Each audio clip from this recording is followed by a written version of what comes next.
Happy Friday, everybody. My name is Garrett Hartle, just a goof with the truth. Welcome back to the USARK official channel. I hope you're all doing well. Today, we have some really important updates coming down the pike for the reptile keeping hobby. In order to go over some of that stuff with us, we have Phil Goss, president of USARK. Phil, what do you got for us this week? Thank you, Garrett, and thank you, Reptile Nation, for tuning in for another USARK YouTube channel video. And I'm just going to give some updates on some things that have happened over the last few weeks. Maybe you missed them on our social media. Maybe you missed them in our newsletter. We did send this stuff out, but I'm going to give you some video updates. So one thing that we reported on about 3 weeks ago now is Gary Bagnall, who is the founder and CEO of ZooMed Labs, stepped down as the chairman of our board of directors. And Gary has been an integral, a major part of USARK for 15 years. And honestly, without Gary and ZooMed's help, USARK would have floundered and died. So no matter what species you keep in herpetoculture, you really owe a little bit of a thank you. Some of you a big thank you to Gary and ZooMed. And again, he stepped down as our chairman. Todd Goodman from Timberline Live Pet Foods is going to be taking over that position as chairman of the USARK board. And Gary and ZooMed are still going to be major donors. They're going to be still consistent donors. And from myself, I appreciate everything that Gary and ZooMed did for USARK. And I'm glad he was around so that USARK can still be here today. And just a personal thank you to Gary. Thank you.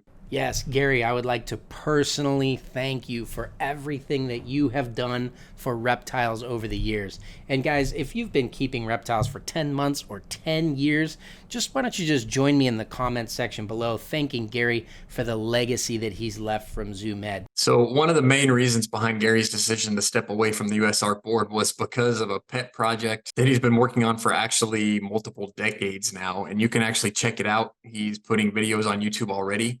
But it's called the Museum of Aquarium and Pet History, and you can find that at moaph.org. But it's a really cool pet project that Gary's been working on, and he's been collecting items from, some of them are over 100 years old, some of them over 200 years old, but dating back to the very early days of people keeping animals as pets. And again, he just kind of covers the history. Mainly at this point, he's been talking a lot about aquariums and the aquarium trade, and fish as pets and other animals as well. But again, you can check it out. This is something really near and dear to Gary's heart, and he's putting a lot of his time and energy into that now. So we support him. You can check it out at moaph.org, Museum of Aquarium and Pet History. Next, we have a brief update on 2 reptile species being added to the Endangered Species Act. This might seem like it's something that's awesome to do for the conservation of reptiles, but it's not always the case. Phil, could you explain to us what's going on with that? So another big alert that we put out was the United States Fish and Wildlife Service is looking at possibly adding 2 reptile species under the Federal Endangered Species Act.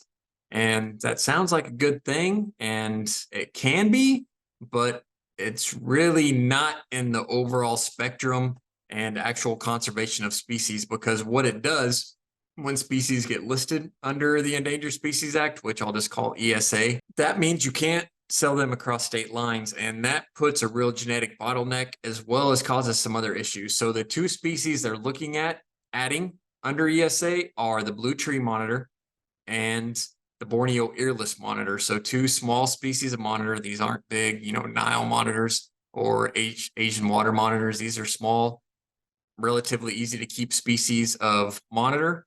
And again, they're reviewing anything that people submit at this point. So there's no form letter or anything that USARK is asking you to send in. But if you work with blue tree monitors or Borneo earless monitors, or if you know someone who does, you can submit comments and make sure those breeders know about this possible rulemaking. And unfortunately, it would cause some serious issues.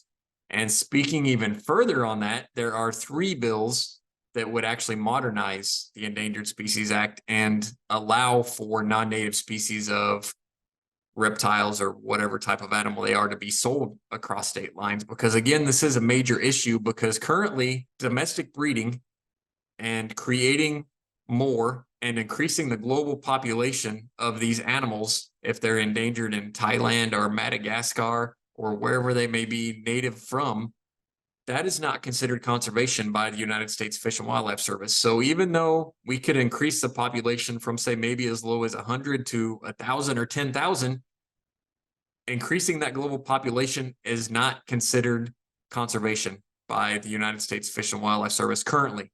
But again, looking at these three bills, and we'll have a link below with all the bill numbers and something you can do if you want to help push this legislation, that would allow us to sell those animals across state lines. And unfortunately, people working with these animals are usually not, they don't have millions of dollars just sitting around so that they can just breed these animals and give them away.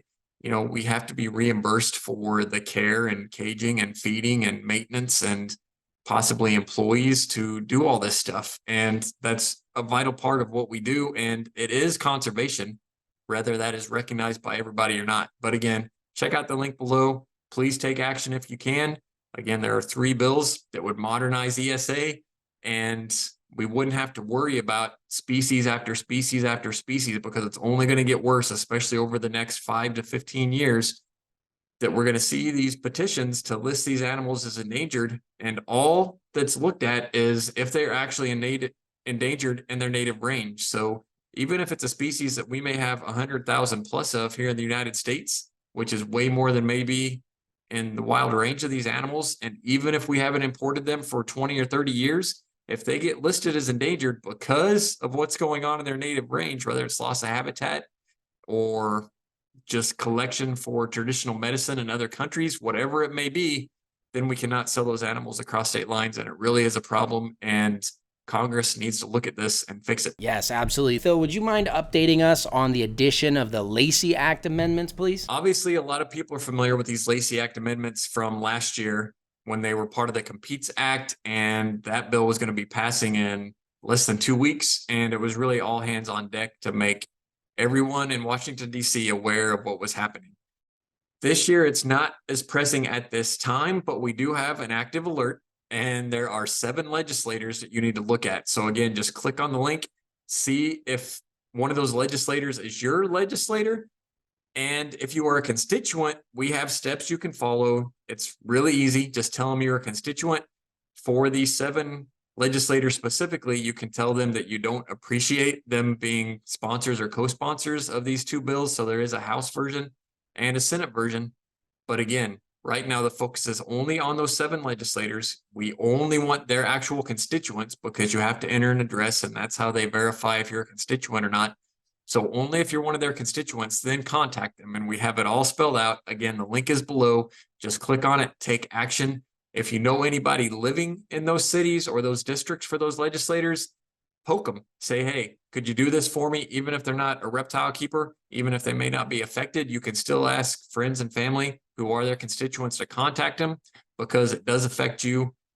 These amendments do have tons of consequences that are not good. And these legislators need to hear about it, because even though it's a federal issue, a lot of this is just being focused on the state of Florida, and it's unfair to the rest of the country that Florida is going to be using federal tax money to focus just on Florida and certain species that can only possibly live in Florida. And again, right now, most of those legislators are in Florida, but you can still contact them, say, I don't appreciate you being a sponsor or co-sponsor of these bills, and just follow the alert. It's that simple.